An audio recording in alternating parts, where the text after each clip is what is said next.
crónica de la época del 32º virrey. A principios del actual siglo existe en la recolección de los descalzos un octogenario de austera virtud y que vestía el hábito de hermano lego. El pueblo, que amaba mucho al humilde monje, conocíalo solo con el nombre del resucitado. Y he aquí la auténtica y sencilla tradición que sobre él ha llegado hasta nosotros.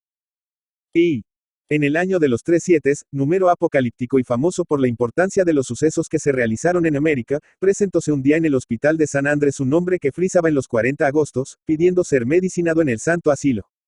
Desde el primer momento los médicos opinaron que la dolencia del enfermo era mortal, y le previnieron que alistase el bagaje para pasar a mundo mejor.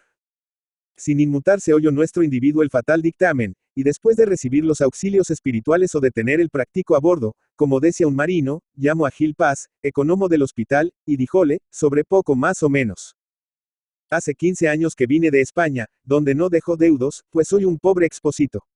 Mi existencia en Indias ha sido la del que honradamente busca el pan por medio del trabajo, pero con tan aviesa fortuna que todo mi caudal, fruto de 1000 privaciones y fatigas, apenas pasa de 100 onzas de oro que encontrara vuesa merced en un cincho que llevo al cuerpo.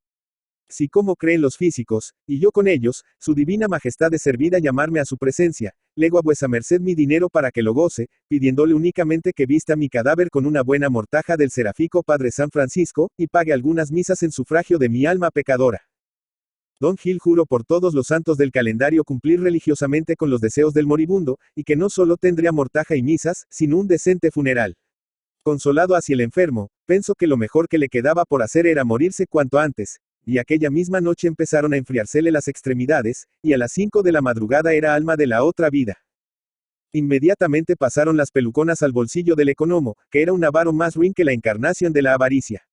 Hasta su nombre revela lo menguado del sujeto, Gil Paz. No es posible ser más tacaño de letras ni gastar menos tinta para una firma.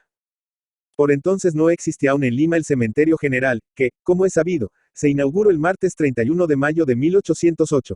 Y aquí es curioso consignar que el primer cadáver que se sepultó en nuestra necrópolis al día siguiente fue el de un pobre de solemnidad llamado Matías Isurriaga, quien, cayéndose de un andamio sobre el cual trabajaba como albañil, se hizo tortilla en el atrio.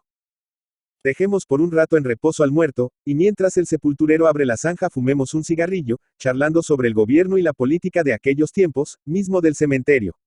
Los difuntos se enterraban en un corralón o campo santo que tenía cada hospital, o en las bóvedas de las iglesias, con no poco peligro de la salubridad pública. Nuestro don Gil reflexionó que el finado le había pedido muchas gollerias, que podía entrar en la fosa común sin asperges, responsos ni sufragios, y que, en cuanto a ropaje, bien aviado iba con el raído pantalón y la mugrienta camisa con que lo había sorprendido la flaca. En el hoyo no es como en el mundo, filosofaba Gil Paz, donde nos pagamos de exterioridades y apariencias, y muchos hacen papel por la tela del vestido. Vaya una pechuga la del difunto. No seré yo, en mis días, quien halague su vanidad, gastando los 4 pesos que importa la jerga franciscana. Querer lujo hasta para pudrir tierra. ¿Heis visto presunción de la laya? Milagro no le vino en antojo que lo enterrasen con guantes de gamuza, botas de campana y gorguera de encaje. Vaya al agujero como está el muy bellaco, y agradezcame que no lo mande en el traje que usaba el padre Adán antes de la golosina. Y 2 negros esclavos del hospital cogieron el cadáver y lo transportaron al corralón que servía de cementerio. 2. El excelentísimo señor don Manuel Guirior, natural de Navarra y de la familia de San Francisco Javier, caballero de la Orden de San Juan, teniente general de la Real Armada, gentilhombre de Cámara y Márquez de Guirior, hallábase como virrey en el nuevo reino de Granada, donde había contraído matrimonio con doña María Ventura, joven bogotana, cuando fue promovido por Carlos III al gobierno del Perú. Guirior, acompañado de su esposa, llegó a Lima de incógnito el 17 de julio de 1776, como sucesor de Amat. Su recibimiento público se verificó con mucha pompa el 3 de diciembre, es decir, a los 4 meses de haberse hecho cargo del gobierno. La sagacidad de su carácter y sus buenas dotes administrativas le conquistaron en breve el aprecio general.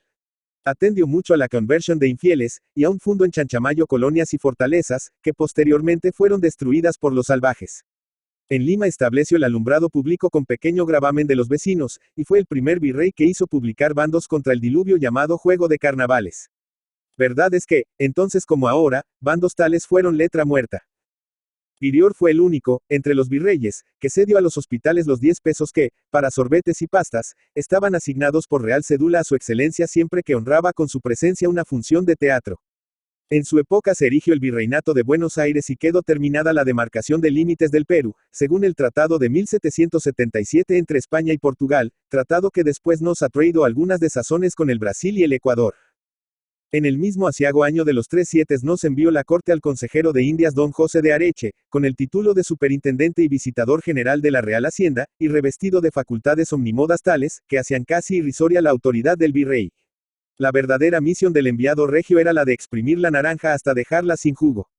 Areche elevó la contribución de indígena a 1.000.000 de pesos, creó la junta de diezmos. Los estancos y alcabalas dieron pingües rendimientos. Abrumo de impuestos hizo caliñas a los comerciantes y mineros, y tanto ajustó la cuerda que en Huaraz, Lambabeque, Huánuco, Pasco, Huancavelica, Moquegua y otros lugares estallaron serios desordenes, en los que hubo corregidores, alcabaleros y empleados reales ajusticiados por el pueblo.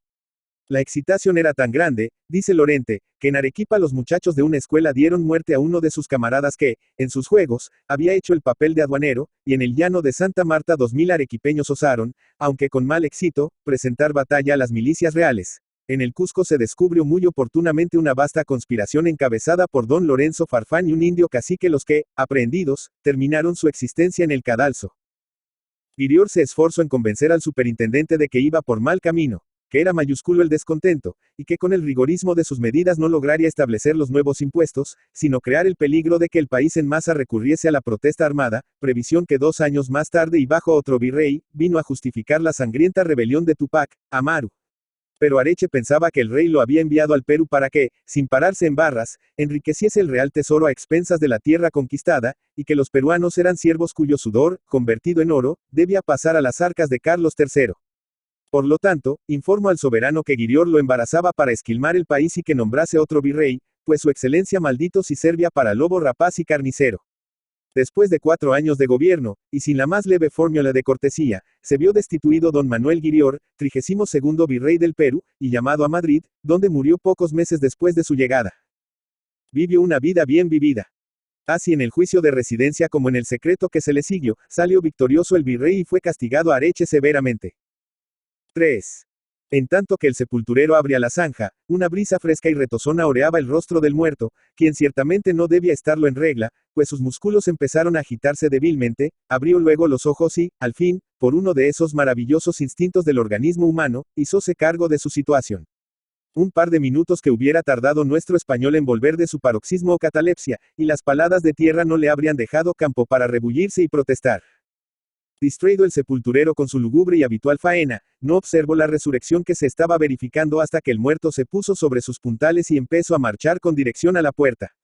El búho de cementerio cayó accidentado, realizándose casi al pie de la letra aquello que canta la copla. El vivo se cayó muerto y el muerto partió a correr. Encontrábase don Gil en la sala de San Ignacio vigilando que los topiqueros no hiciesen mucho gasto de azúcar para endulzar las tisanas cuando una mano se posó familiarmente en su hombro y oyó una voz cavernosa que le dijo: «Avariento. ¿Dónde está mi mortaja?».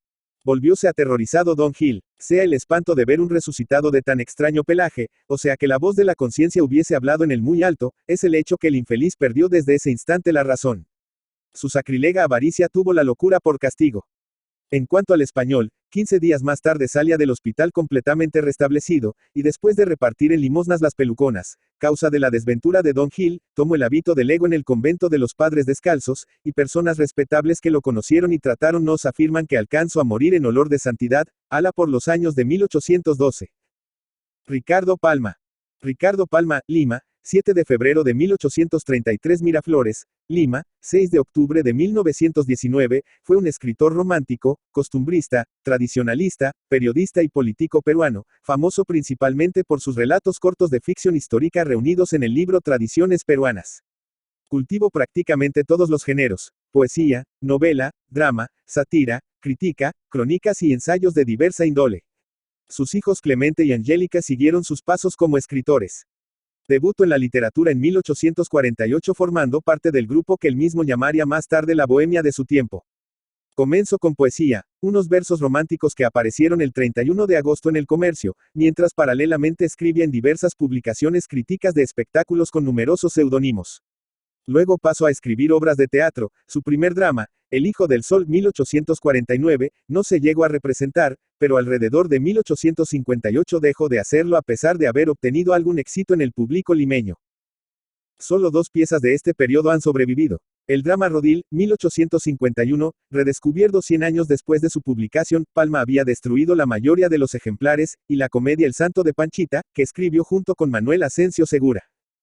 Su primer libro de prosa, Corona Patriótica, apareció en 1853. 2 años más tarde sale Poesías y en 1865, Armonías. Libro de un desterrado. Su obra poética no estuvo exenta de polémica. En 1890 publicó A San Martín, poema que provocó la protesta del gobierno chileno, que lo consideró ofensivo para su país.